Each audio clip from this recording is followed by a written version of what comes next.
bonjour à tous. Bonjour. Et merci beaucoup d'être venus. Je vois que vous êtes nombreux, ça fait plaisir. Ça prouve que ça intéresse les gens, les femmes dans la bande dessinée, les femmes dans les comics. Donc si vous êtes en possession de vos deux mains, je vous suggère d'applaudir ces deux artistes de très très grand talent.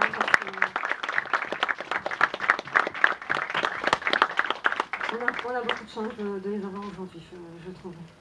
Je vous présente donc Linda Lessman Reynolds, qui a travaillé et qui continue à travailler dans les comics, qui a une carrière de près de 40 ans dans l'industrie des comics et notamment chez Marvel.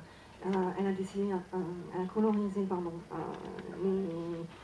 les comics légendaires comme Captain America, Spider-Man, et elle a travaillé avec les plus grands auteurs, notamment de ce qu'on appelle l'âge de bronze des comics dans les années 70 et 80.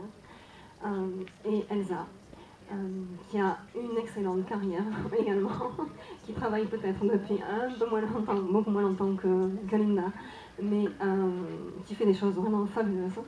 Et je vous remercie d'avoir accepté le rendez-vous. On va commencer par, je vais en fait poser quelques questions sur Linda et Elsa, notamment sur leur carrière respective, et ensuite de ce qu'elles pensent un petit peu de la situation, du statut des femmes dans la bande dessinée américaine. Donc je vais commencer par Linda. Bonjour. Bonjour. J'aurais aimé savoir en fait comment vous êtes arrivée à travailler dans l'industrie des comics. Et ensuite, comment vous êtes arrivé chez Marvel? First of all, I want to say thank you for your very warm reception. Déjà, je vous remercie de l'accueillir si chaleureusement. How I came to Marvel is a funny story because I had not intended to work in comics. I worked in advertising. Alors la manière dont elle est arrivée chez Marvel, c'est plutôt amusant parce qu'au départ, elle ne voulait pas spécialement travailler dans cette industrie-là. Elle voulait plutôt travailler dans la publicité. I worked at several small agencies in Chicago, and then I was married for a brief time, and that marriage took me to New York. Donc elle a d'abord travaillé dans quelques petites agences de pub, puis elle a été mariée brièvement, mais ça l'a amenée à déménager pour New York. The marriage was very short-lived, but I decided to stay in New York. Donc même si le mariage n'a pas vécu longtemps, en revanche, elle est restée à New York par la suite. And I was looking for a job. I had many friends helping me, introducing me to people who they thought might be able to give me a job. Donc elle cherchait du boulot et elle avait pas mal d'amis, de gens qui la présentaient à des personnes susceptibles de pouvoir l'embaucher ou l'amener professionnellement quelque part. Well, it turned out that one of my friends knew a fellow. She was dating an older man who knew Stan Lee. Et donc une personne qu'elle a rencontrée connaissait quelqu'un qui connaissait And I got an interview. I scheduled an interview at Marvel Comics, and donc elle a passé un entretien chez Marvel grâce à ça. had a great big portfolio, and it was very, very hot. And I arrived at the building, I got in the elevator, and who should I literally bump straight into was Stan Lee's daughter. Donc elle avait un portfolio énorme, il faisait très chaud, c'était très lourd, et dans l'ascenseur, elle est rentrée dans quelqu'un qui s'est avéré être la fille de Stan Lee. So Joni Lee took me up to the offices and went up to the art director and said, "Can't we give this poor girl a job?" Et donc Joan Lee, la fille de Stan Lee, l'a amenée dans le bureau de son père en lui disant « Mais on ne peut pas lui donner du travail à cette pauvre fille !» So several people looked at my work and they liked me right away, and I went to work immediately in their production office. Et donc plusieurs personnes ont vu son travail, ont trouvé ça très bien, ont apprécié immédiatement, et elle s'est retrouvée à travailler dans tout ce qui est production. After a while, and I really can't tell you how long, one of my co-workers, Marie Severin, who was legendary in comics, she was in charge of the coloring department, and she wanted me to try out, so I did. Et donc au bout d'un moment, elle ne se rappelle pas exactement combien de temps, une personne, donc Mary Sabrin, qui est vraiment une personne, une figure dans le milieu, lui a demandé d'essayer de passer à la couleur, ce qu'elle a fait. So I colored a lot of pages, and she really liked what she saw, so I began getting assignments on reprint comic books. Et donc elle a commencé à coloriser plusieurs pages, elle a montré, ça a marché, puis elle a commencé à avoir des contrats et des engagements sur tout ce qui est réimpression et colorisation. So by day I worked in the production office with men who were very nice to me. I took home titles like Two Gun Kid, Chamber of Chills, Rawhide Kid, westerns mostly, and horror comics. Donc elle a commencé à travailler sur pas mal de titres, essentiellement western et horreur, donc Rawhide Kid, 17. Rawhide Kid. And? Two Gun Kid. Two Gun Kid, alors après c'est le titre, je ne sais pas s'ils ont été traduits en français ou pas, hein, donc essentiellement du western et de l'horreur. So I worked for approximately 2 years on staff at Marvel, doing all of their titles at one time or another. Captain America, Spider-Man, Fantastic Four, Dracula, Man-Thing, Submariner. I can't think of them all, but I worked on staff. Obviously, I know Stan Lee personally. At that time, he had the office 2 doors down, and I saw him all the time. Donc elle a commencé à travailler sur pas mal de titres, elle travaillait essentiellement avec des hommes qui étaient charmants avec elle, donc sur Spider-Man, Captain America, les 4 Fantastiques, etc. Et à l'époque, Stan Lee, son bureau était à 2 bureaux du sien en fait. So that's how I came to work at Marvel Comics. Donc voilà comment c'est arrivé, comment on se retrouve à travailler chez Marvel. J'ai à peu près la même question pour toi, Elsa. Donc, qu'est-ce qui t'a poussé à devenir dessinatrice? Est-ce que tu as voulu toujours faire ça? Raconte-nous tout. Pas du tout, vraiment absolument pas. À la base, moi j'étais plutôt intéressée pour travailler dans le cinéma. J'avais fait des études pour être comédienne, donc rien à voir. Et en fait, c'est une voie que j'ai poursuivie pendant un temps, un peu trop longtemps à mon goût, mais qui n'a pas vraiment fonctionné. Jusqu'à ce que je réalise que vraiment j'allais dans la mauvaise direction, que c'était vraiment pas pour moi. Et du coup, j'avais 23 ans, je crois. J'avais aucune formation dans rien, j'avais pas fait d'école, rien du tout. Et j'étais un peu perdue en fait, parce que je savais pas du tout quoi faire de ma vie. Rien ne me plaisait en fait, vraiment. Et en fait, il se trouve qu'à ce moment-là, Pierrick a commencé, Pierrick avec qui je travaille essentiellement, a commencé à lire des comics. Et il a trouvé ça vraiment très intéressant, il a commencé à devenir vraiment passionné de comics. Et il m'a montré des pages, il m'a dit intéresse-toi, ça peut être intéressant. Et j'ai commencé à en lire. Et j'ai trouvé ça vraiment pas mal. En fait, moi j'avais un a priori, c'est le comics de super-héros, ça va être comme on a parfois, voilà, vraiment pas forcément très intéressant. Et en fait, il m'a fait lire Watchmen. Et donc forcément, j'ai réalisé que ça pouvait être autre chose que ça. Commencer par Watchmen, c'est quand même... Bah voilà, mais c'était très bien parce que s'il m'avait fait lire autre chose, peut-être que j'aurais vraiment zappé ça et je ne me serais pas intéressée. Et donc voilà, j'ai commencé à m'y intéresser un petit peu. Et il se trouve qu'à ce moment-là, Pierrick a rencontré Charlie Adler. Et c'était dans une signature, je ne sais plus exactement, je crois que c'était à Paris. Et en fait, Pierrick avait demandé à Charlie s'il pouvait lire un dossier. Et Charlie n'avait pas le temps, il lui a passé son mail, il lui dit écris-moi un mail et puis on verra ce que ça donne. Et en l'occurrence, Pierrick lui a écrit. Et Charlie lui a répondu. Donc il a reçu un mail de Charlie Adler en lui disant ouais, je serais super contente de voir ton boulot, je viens dans 2 semaines en France. Est-ce que ça te dit de me montrer tes pages? Seulement Pierrick à ce moment-là n'avait absolument pas de pages. Il n'avait pas de dessinateur, rien du tout, il avait juste, il avait bluffé en fait, il avait dit ouais j'ai un projet, j'aimerais bien te montrer, mais il pensait pas du tout qu'en l'occurrence Charlie accepterait. Et du coup il s'est retrouvé un peu con, en se disant je dois présenter un truc dans 2 semaines, j'ai pas de scénario écrit, pas de dessinateur. Et je me souviens vraiment du moment, on était en train de discuter, puis il se tourne vers moi et il me dit est-ce que ça te dit d'apprendre à dessiner en 2 semaines? J'ai dit, ma foi, on peut essayer. Donc moi j'avais vraiment rien à perdre pour le coup, donc je me suis dit ça ou autre chose. Au pire, En plus, moi, je connaissais pas trop les comics, donc Charlie Adler, c'était pas tant un mythe que ça pour moi. Je savais qu'il était connu, mais j'étais pas plus impressionnée que ça, en fait, au final. Et du coup, on a fait ça. On a présenté un dossier, on a fait... Enfin, un dossier. Vraiment façon de parler, parce que, en l'occurrence, je commençais juste à dessiner, donc... Voilà, donc on a présenté 5 pages. On est allé au Mans, parce que il avait une convention qui se passait au Mans. C'était vraiment fou, il y avait 300 personnes, il était assailli de toutes parts. Enfin, et malgré ça, il a quand même pris le temps, à la fin de la convention, enfin à la fin de la signature, de passer une demi-heure avec nous. On s'est mis dans un grand champ, c'est un endroit magnifique en plus, derrière une abbaye.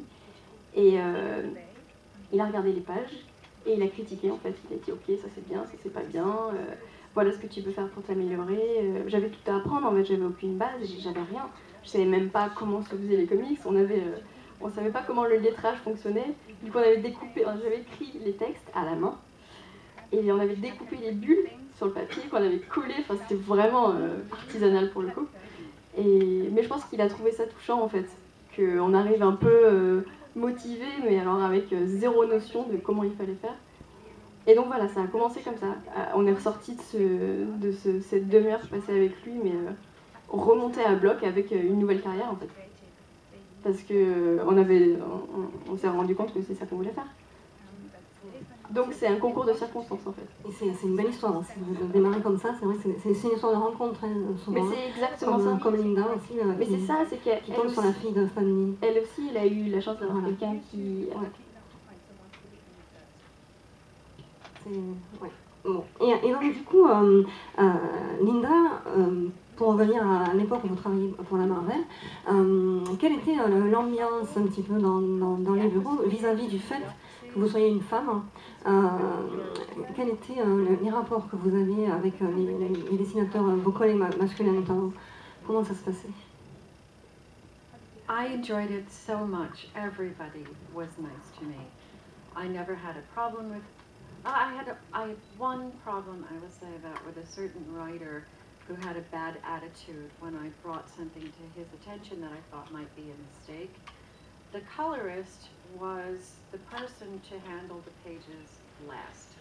So if the editor had missed a spelling error, sometimes I would catch them.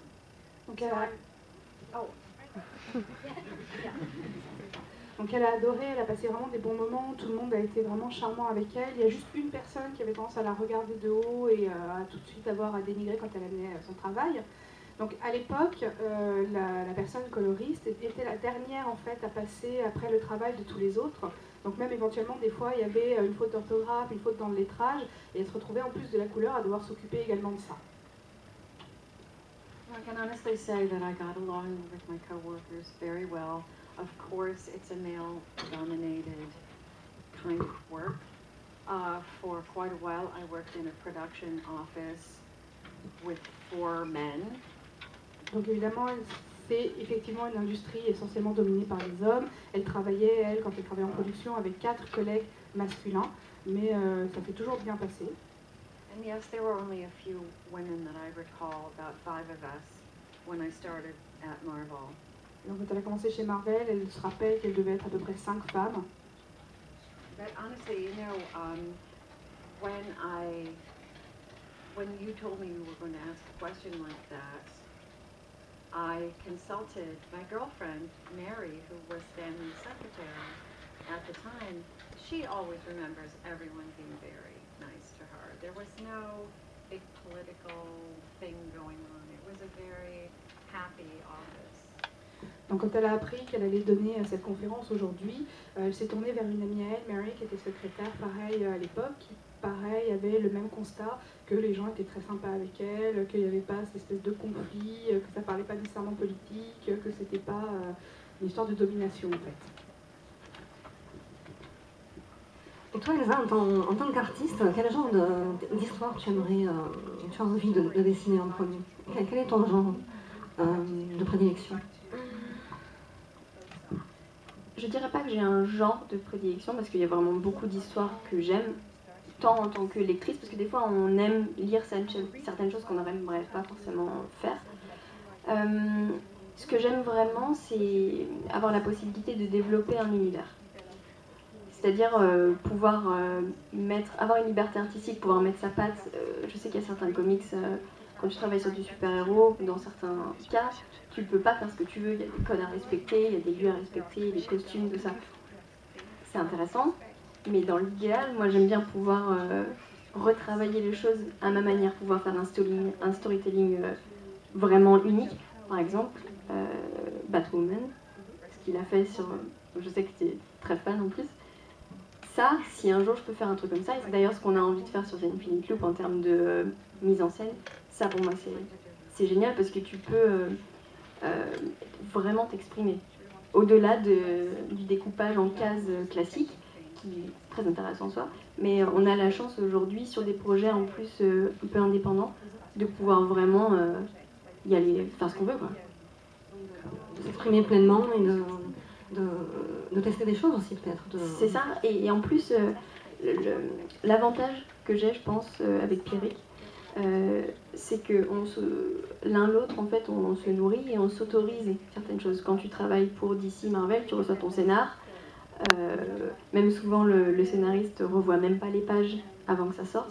Il n'y a pas vraiment de communication, et d'ailleurs, beaucoup de dessinateurs ne veulent pas de communication avec les scénaristes. Ils préfèrent, Philippe Brionès préfère recevoir son scénar et pas avoir d'échange avec les scénaristes. Ouais.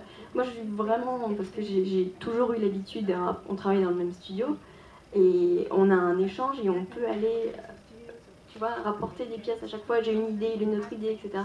Ça, pour moi, c'est ça aussi, faire du comics. Parce que on est artiste, en fait. On fait du comics, mais on s'exprime. Donc, le fait d'avoir le moins de barrières de ce type, pour moi, c'est ça qui est important. Après, ça peut marcher pour n'importe quelle petite histoire. Linda, quand vous avez collaboré avec les artistes les plus emblématiques de la période qu'on appelle l'âge de bronze des comics, on peut citer Ross Andru, George Tuska, Sal Buscema, Gene Colan, et vous avez ainsi mis en valeur vraiment leur dessin, leur composition. Et est-ce que vous pouvez nous expliquer un petit peu de quelle façon vous travaillez avec eux à l'époque?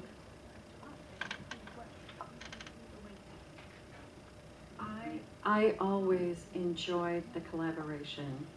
I always wanted to ask the artists whose work I was working on, what was their vision? Artists work in black and white. Donc elle a toujours adoré travailler avec les artistes, être en collaboration, et elle leur a toujours posé la question de savoir quelle était leur vision, qu'est-ce qu'il y avait derrière ce qu'ils faisaient comme travail, qui n'est que du noir et blanc. Artists who work in black and white also have ideas about how they want to see the color. Parce que les artistes qui travaillent en noir et blanc ont quand même une idée, une vision de ce qu'ils veulent faire et de la couleur qu'ils veulent. I always wanted to talk to the artists to find out what their vision was. Donc elle a toujours voulu demander aux artistes quelle était leur vision. That always made my job easier, and I think made for the very best end product when you had two heads rather than one. Donc ça lui a toujours facilité la tâche et ça a permis de donner un résultat qui n'en était que meilleur parce que deux têtes c'est toujours mieux qu'une seule. This worked particularly well with my husband Bill Reinhold, as he had many ideas about what he wanted to see. Donc ça a marché particulièrement bien avec Bill Reynolds, qui est son mari. Ça permettait de communiquer de manière beaucoup plus simple, savoir ce que lui voulait voir.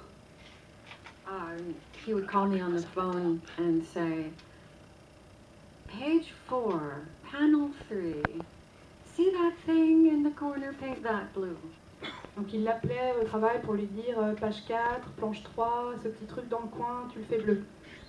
Now he was very particular about the coloring I was doing and gave me a lot of input. Donc il a toujours été très pointilleux sur son travail à elle, à la couleur. Il lui a toujours donné des impulsions, des idées, des instructions.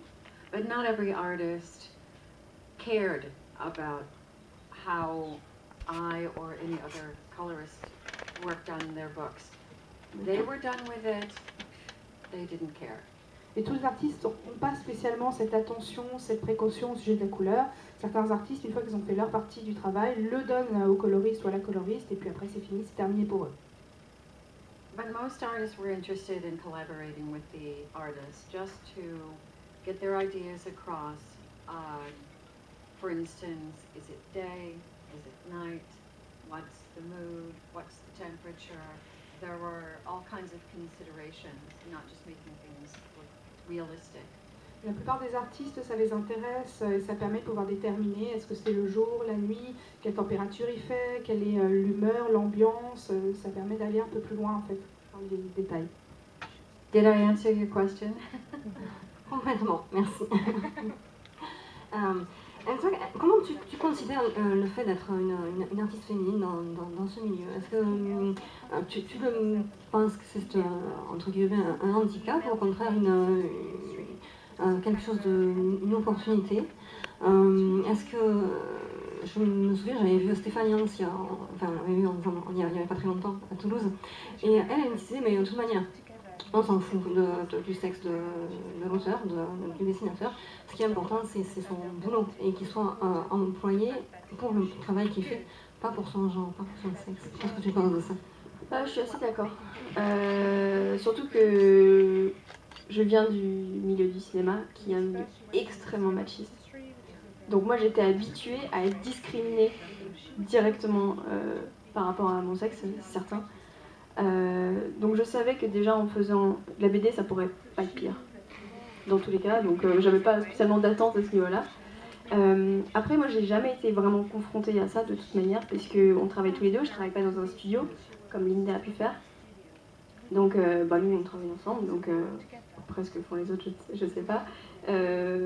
Et c'est vrai que jusque là on n'a pas forcément eu trop de rapport avec les éditeurs, donc pareil à ce niveau-là je peux pas dire. Mais d'une manière générale je pense que Stéphanie a raison.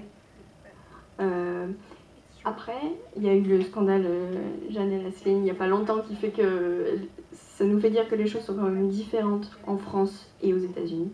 Je pense qu'il y a une plus grosse discrimination. Question, il y a quand même une différence en France par rapport au public. Je pense qu'aux États-Unis, le public. De ce que j'ai vu jusque-là, j'ai l'impression que les Français de sexe masculin qui aiment la BD et voient des femmes trouvent ça bien. Positif en fait. Je sais pas si on a une vision, un discours différent sur la place des femmes dans l'art ou dans la société générale, je sais pas. Mais j'ai l'impression que c'est plutôt vu comme un atout. Et aux États-Unis, c'est plutôt l'inverse, c'est-à-dire qu'elles sont pas considérées comme légitimes. Elles sont critiquées, elles sont vraiment discriminées, d'après ce que je vois. Même les lectrices d'ailleurs. Ah oui, mais les comics c'est pas pour les filles hein, de toute manière aux États-Unis. Hein. Non mais c'est même des titres. Comme Teen Titans et ce genre de choses qui seraient à la base marketées pour les ados et pour les filles, sont marketées pour des hommes. Ils refusent complètement de voir qu'ils ont un marché potentiel, en plus et c'est idiot, parce qu'ils pourraient avoir beaucoup plus de lecteurs féminins que ce qu'ils ont pour l'instant. Mais je crois qu'ils n'ont pas envie en fait. Je sais pas, enfin en tout cas en France j'ai pas l'impression qu'on soit discriminé à ce niveau-là. Ou alors de manière plutôt positive. Je pense aussi que c'est le cas. Linda, est-ce que vous pourriez nous parler de votre implication dans The Gormley Press? Est-ce que vous travailliez pour Marvel à l'époque?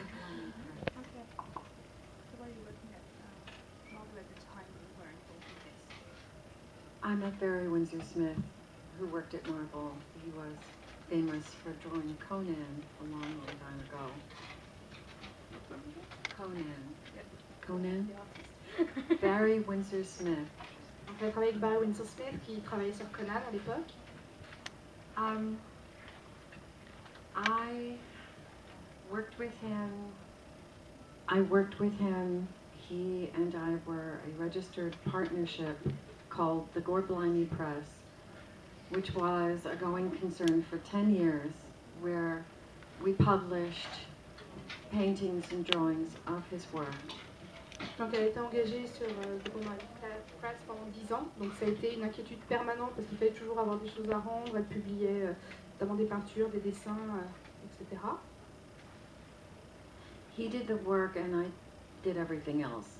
Donc lui, il faisait tout ce qui est la partie travail et elle faisait la partie tout le reste. And part of the time we worked together, we worked with other artists, Jeffrey Jones, Bernie Wrightson. Donc travaillait avec d'autres artistes, hein, Jeffrey Jones, Bernie Wrightson, and Michael Kaluta in a loft space in New York called The Studio in the mid-70s.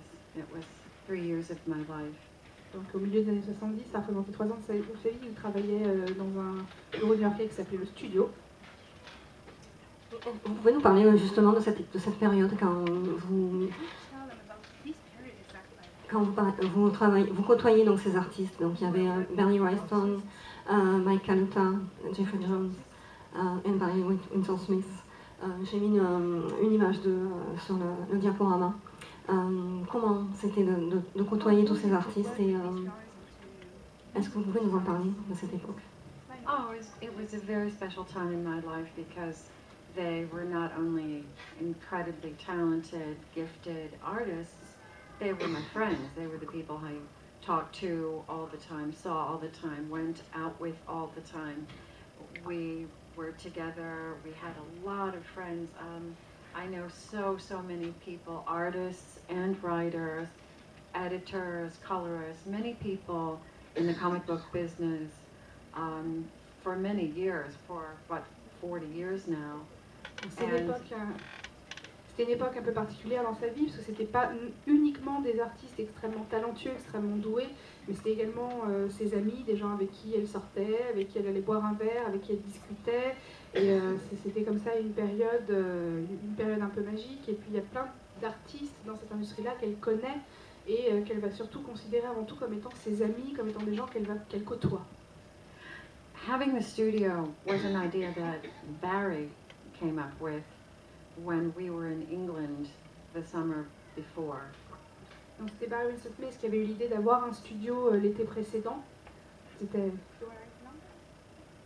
quand ils étaient donc à Londres.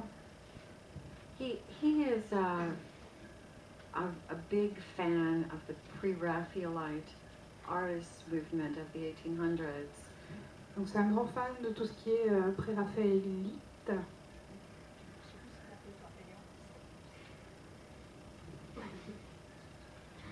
And he wanted to put together a group of artists to create wonderful stuff, and it never quite worked exactly the way he had hoped. Et donc il voulait vraiment créer un collectif d'artistes et puis ça s'est jamais vraiment passé comme il l'aurait voulu.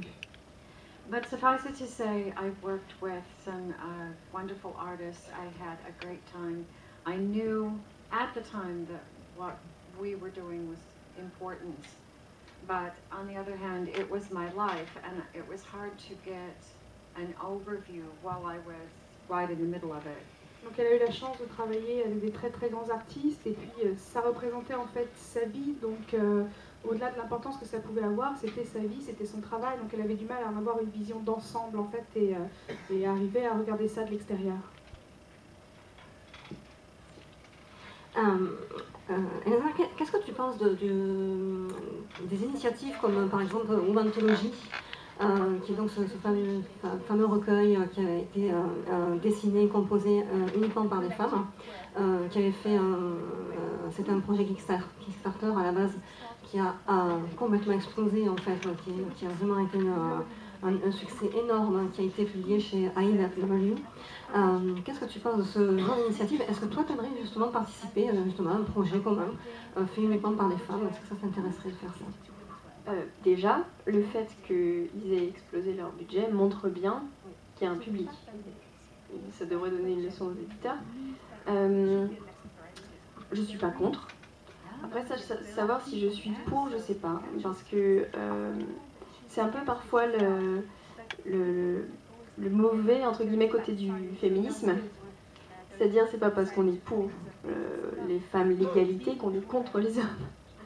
Donc moi je suis pas contre les scénaristes masculins, j'aime bien les scénaristes féminines aussi, ça peut être un thème, pourquoi pas, mais je pense pas qu'il faille que ça rentre dans une logique de « Ah bah finalement puisque les hommes nous discriminent, on va faire notre comics dans notre coin ». Je pense qu'il vaut mieux se battre pour avoir notre propre place. Donc si on me propose, je pense que je participerai avec plaisir, Mais je pense qu'il faut être vigilant, de pas se, tu sais, se mettre à part. Se marginaliser Voilà, ou se rester à l'écart. C'est ça, parce que ça peut être après l'effet inverse en fait, et desservir la cause plus qu'autre chose. Tout à fait, oui, le communautarisme, C'est jamais bon non plus. Et surtout, ça donne pas ça reflète pas l'envie de s'intégrer et de faire des choses ensemble. C'est ça, oui. Il faut apprendre à faire des choses ensemble.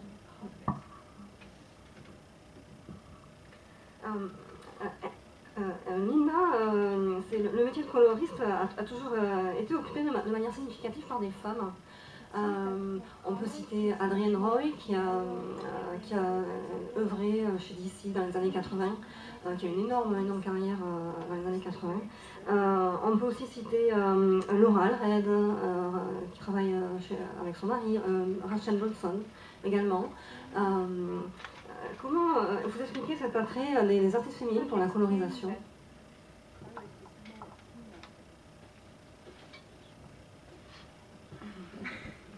I'm not sure how to answer that.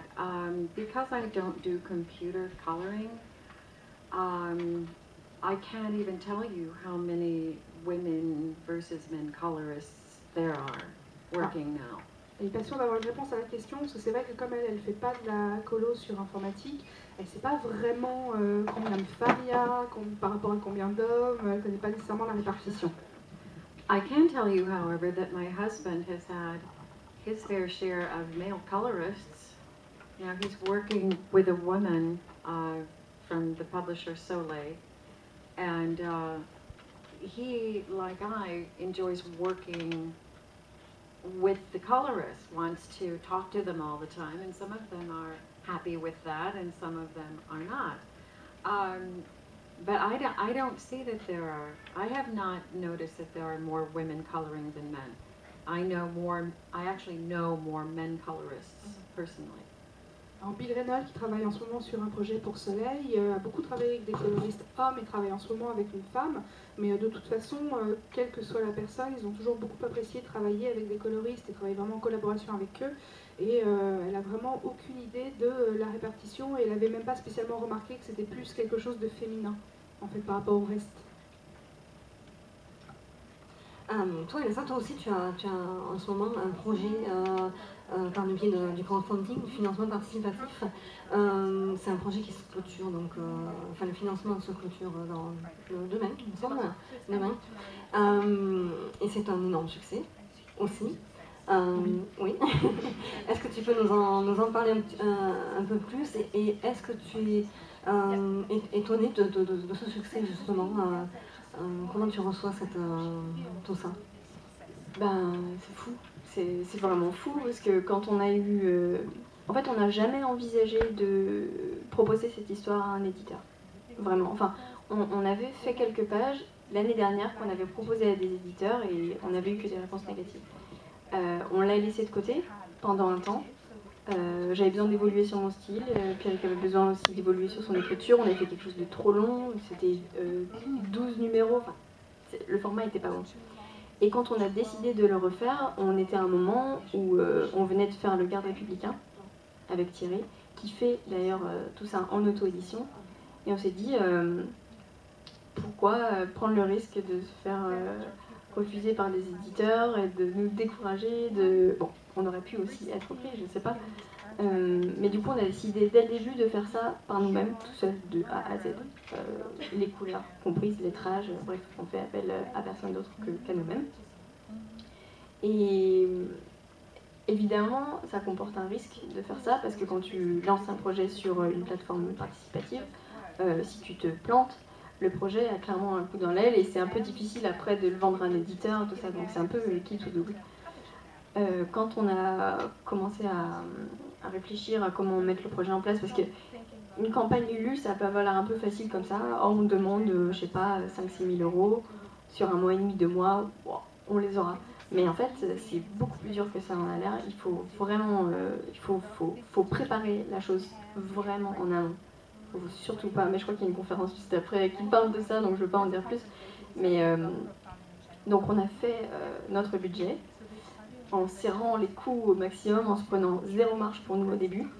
Parce qu'il dit quitte au maximum, il faut que le bouquin se fasse.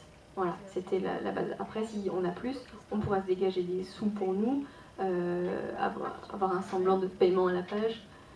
Et donc, on avait calculé que pour imprimer 1000 livres, frais d'envoi, commission, etc., il nous fallait 5 000 €. Donc, ce qui Et là, fait on en est à 11 200. Donc, on a clairement réussi notre coup, je pense, ça a plutôt bien marché. Ça nous a permis, en fait, on avait 2 choix. Soit on finançait le tome 2 dans la foulée, c'est-à-dire avec les sous récoltés en plus, mais on n'a pas préféré faire ça. On a préféré étoffer le livre au maximum, c'est-à-dire on a pu payer une super cover artiste, donc on a une couverture fantastique que tu as vue d'ailleurs, que certains d'entre vous ont peut-être vue. Donc on a retenu le titre du projet, c'est The Infinite Loop. Voilà, c'est ça. Et donc ça va être un bouquin qui va sortir en format relié directement, parce que faire de la production directement en fascicule comics en indépendance c'est impossible. Donc il sort en relié, ça va être 3 numéros comics, donc 72 pages, et qui va sortir fin novembre. Voilà, oui c'est ça, on a juste le temps de la production, on ne peut pas faire l'entraîner. Pendant l'anniversaire, c'est parfait. Voilà. Donc je recommande même pour les gens qui ont des projets en tête et qui soit déjà ont été refusés par des éditeurs ou qui ont envie de tenter l'expérience, c'est vraiment un truc à faire. Je pense qu'il faut le faire, au moins une fois. Je pense que c'est super électrisant comme façon de fonctionner. Alors maintenant, j'ai des questions communes pour vous deux. Vous travaillez donc toutes les deux en couple, en fait, en binôme. Et j'aurais aimé savoir en fait comment ça se passe exactement, quand on travaille comme ça. On va commencer par Linda. I don't know. I think it helps to be very good friends before you get married.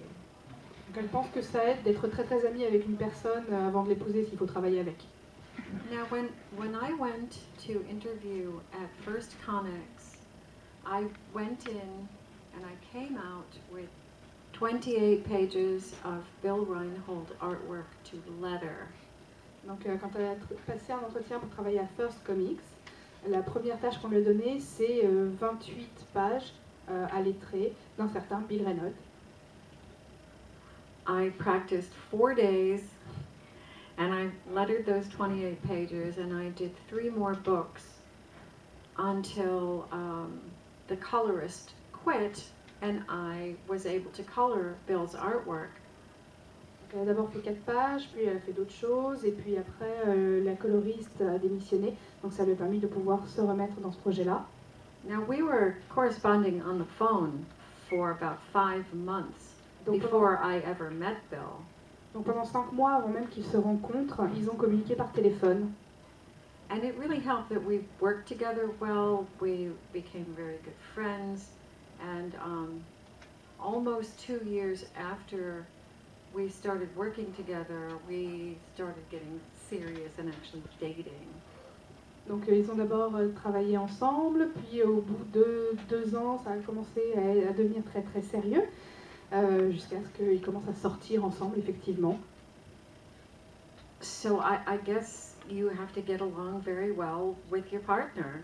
We work together well, we're parents together, we work side by side. People will come and go, how does that work? I think it would have driven my mother completely insane. She was happy to have my father go away to work all day long. Et elle pense que l'essentiel c'est de bien s'entendre avec la personne pour pouvoir vraiment savoir où on va. Parce qu'elle prend l'exemple de sa mère par exemple, qui son père l'aurait rendu folle s'il était resté à la maison en fait, elle l'aurait supplié de partir travailler tous les matins.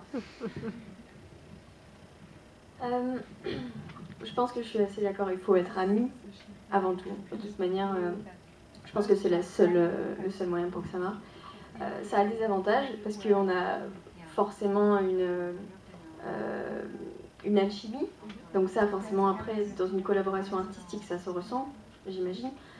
Après, à l'inverse, je sais qu'on est sûrement beaucoup plus dur envers nos travaux respectifs que si on était... J'ai travaillé avec d'autres personnes et je sais que je leur parle pas de la même manière et que lui, s'il travaille avec d'autres dessinateurs, il leur parlerait pas de la même manière. On est plus direct. Il n'y a plus de franchise. Voilà, donc il faut savoir les limites, mais je sais que des fois, on pourrait pas dire ce qu'on se dit à d'autres personnes. Donc c'est à double tranchant. Après, il faut trouver un équilibre parce que surtout quand on travaille de chez soi, la séparation, travail, vie privée est d'autant plus difficile. Donc faut avoir un système, faut vraiment séparer les choses, sinon ça peut vraiment devenir fou. Surtout quand on a des deadlines où finalement on n'a plus vraiment d'horaire de boulot, on travaille tout le temps. Faut se maintenir des moments en dehors du travail. Mais sinon, je pense que c'est un plus, quand même. Et après, je pense que c'est valable avec aussi un scénariste, enfin un duo qui serait très amis. Aussi, j'imagine que tu peux retrouver la même alchimie. Et quel regard vous portez sur le manque d'artistes et de scénaristes féminines au sein de l'industrie?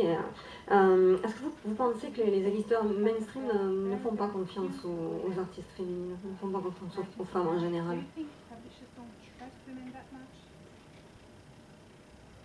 It's her question.